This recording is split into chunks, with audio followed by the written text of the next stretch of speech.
Howdy everyone, Tasty here, and thank you for stopping by for another Random Gaming News, where we're going to take a look at a couple of quick mentions I thought were kind of interesting, as well as the Festival of Lost, and what that is for Destiny, and how it's going to work this time around, and the horrible launch of the WWE 2K20, and what is going on there. Make sure you guys are checking out the smaller YouTube channel. I'm putting it underneath the Discord link I'm leaving down in the description, and also make sure you share the video, because that does help grow the channel the fastest, and hitting the like button also helps out, oddly enough, there. So make sure you're subscribing with the bell icon turned on to stay notified when I make my next video, and let's go ahead and start the show.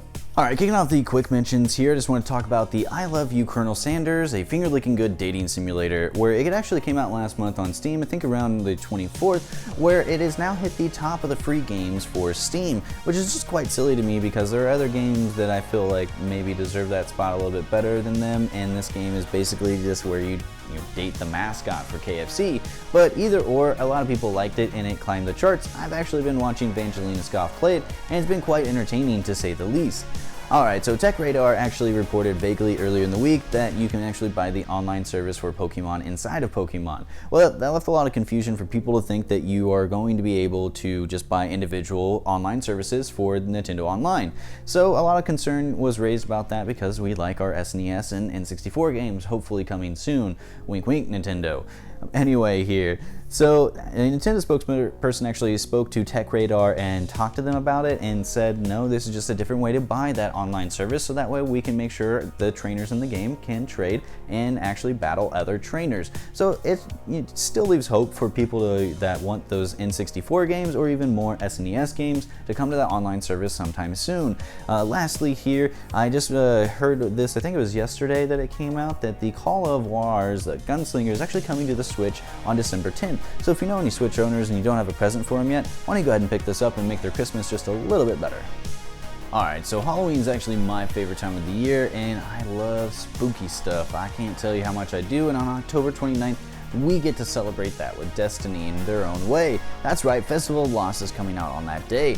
This year, Guardians are going to be able to go back to the Haunted Forest, which is just a cranked up version of the Infinity Forest, and take down some terrors there. At least that's what they're talking about in the blog post I read from Bungie. Guardians will also have a chance to get some additional loot from Eververse that's Halloween themed, that has some skeleton armor, and I really want the red skeleton for my hunter, so I can just be coming up on some people like, "Caca, bitch, gotcha!"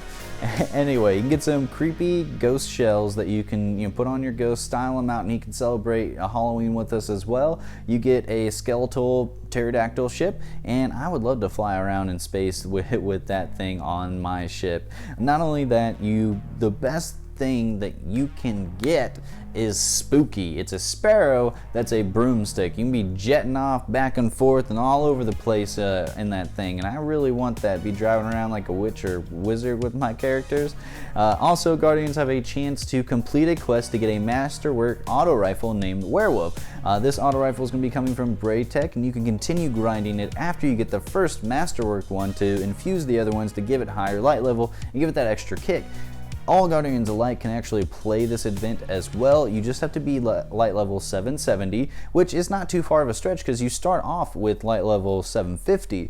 So anybody can take part in it. I'm going to be personally playing it myself on PC, getting all those loot, so that way I can get my mask there, because you also get some masks in this Festival of Lost as well, and you can wear last year's mask. So if you don't like any of the masks that came out here, you can whip out that old mask and show off what you got there, baby.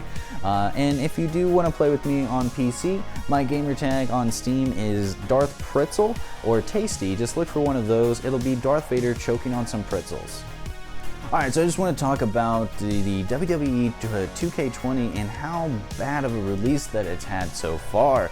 And now, I'm not saying that Visual Concepts can't fix the game or bring it into a more playable state and people will actually turn around and like it. I'm just saying that its current state right now, I don't believe it should have been released. I'm held back just a little bit longer and fix some of the glitches that have been occurring. Now, I'll be leaving links to all the Twitter users that I've actually found for the clips and pictures that I'm going to showcase here next. But I by no means is this all of the clips or pictures that I've found on Twitter. I encourage you to strongly go check out that and see what other people have posted, and leave links to those down in the comments below. Alright, so this first picture actually shows Brock Lesnar picking up Xavier Woods and it's about to slam him, but there's Xavier Woods is on the mat and he's in the corner. I don't know what's going on either. The next one is actually more confusing because it has Brock Lesnar outside of the ring and both people kind of running back and forth against the ropes with two other people that are the same people that were running laying in the middle of the ring. And that's just very confusing to me what is going on in that picture. Now this video clip here, I will just kind of play it as I'm talking. You can see that the people's hair are blowing, but if I show you this part where the windows are actually rolled up and this part that shows no sunroof, there's no way that wind could get in there, so it's just the character models being wacky. Alright, so this next clip is a real doozy. I'm just going to go ahead and play it with some music underneath it. You guys just watch the magic unfold, okay?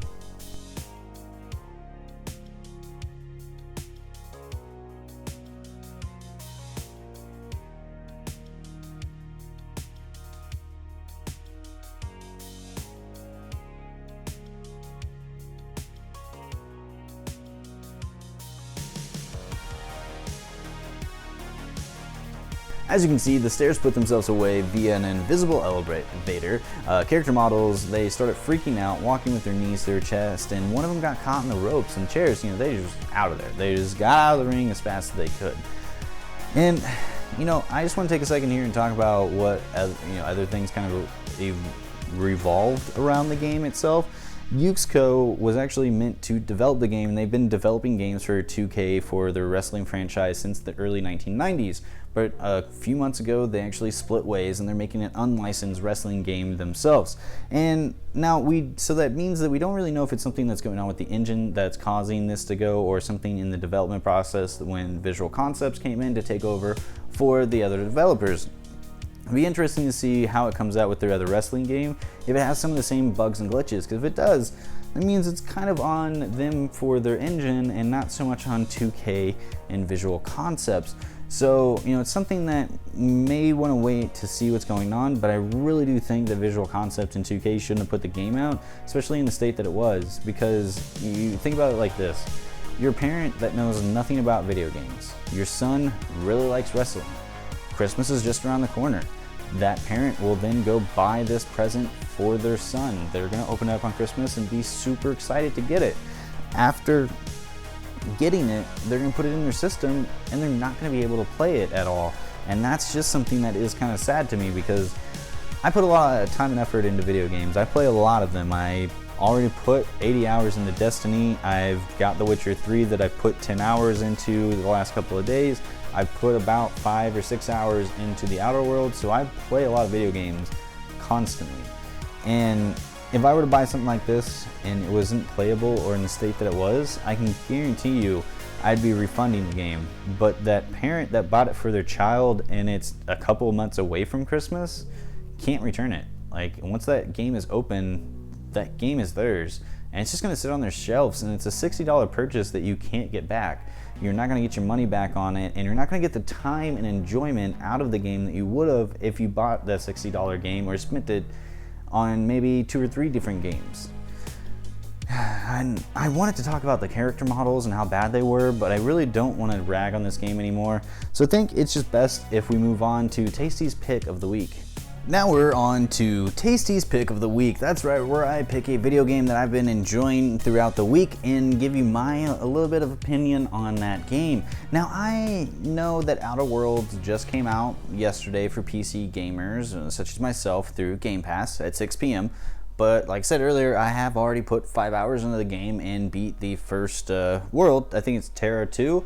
I went through there and it was incredible. Like, anybody that likes Fallout games or BioWare games or anything along those lines knows when you see something that is this good and something that is going to be memorable and long lasting. Like, it may be a short game because the developers said that it's only 15 to 44 hours, somewhere around that line.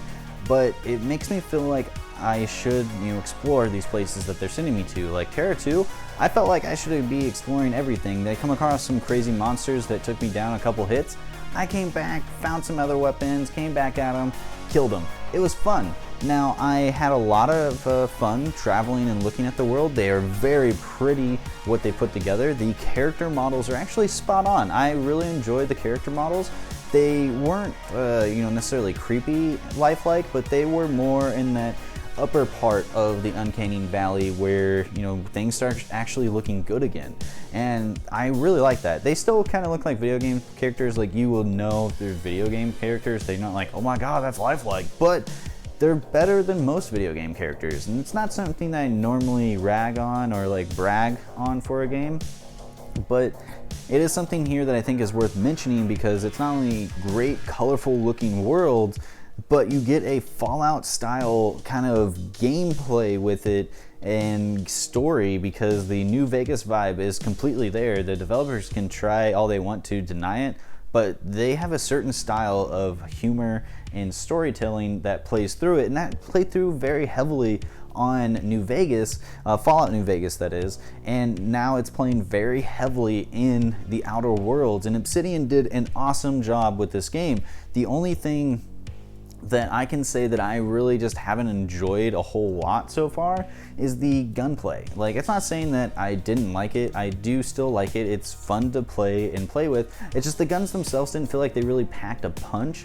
And I've only been off of the first world and barely onto the other one, so I don't really know a whole lot if their guns are going to get a little bit better or not. So it's definitely something to see. But just so far, the beginning part of it, I really think, the gunplay should hook you. If it's something that's going to be a big part of it, it should hook you. It should have guns that kind of like blow you away, especially in the single player where it's a self-contained story for the players to kind of go across, because it's not necessarily a very open world, but it is something that is a little open world. It's like open world linear type thing. But it is very fun to play, and I strongly recommend this to anybody that is into the Fallout series of games or any BioWare games. It's very, very good. I give it a solid 8.99 out of 10 if I had to. Its story is great, got humor where you need it. The character models seem, lifelike in a good way. And, like I said, gunplay is not bad, but it is something that's there, and you got it for combat. It's still pretty good, but go ahead and pick it up. If you got Game Pass, you already got it, so why are you waiting? Go play it. I'm definitely wanting to edit this video as fast as I can so I can get back to playing it. Alright, well, that's our video for today, guys. We talked about the bad, the ugly, and the worst for the WWE 2K20 debacle, a little bit about the Festival of the Lost, and some quick mentions that we went over there. And like I said in the beginning of the video, there is a YouTuber that's a smaller YouTuber that I, just like myself, where I think you guys should check them out because they have a lot to offer as well. There's a Discord server for anybody that is into making videos or anybody that just wants to come and hang out with people that play video games. Go ahead and join that server and hit us up and show the love, because we're willing to show it to you. And make sure you're sharing this video, because that is the best way to help out the channel right now to grow as fast as we can. Make sure you're also hitting the like button, because like I said earlier, that does help out the channel too. Subscribe if you haven't already, and hit the bell icon so you can be notified when I make another video. As always, I have been Tasty, this has been Random Gaming News, and have a wonderful gaming night.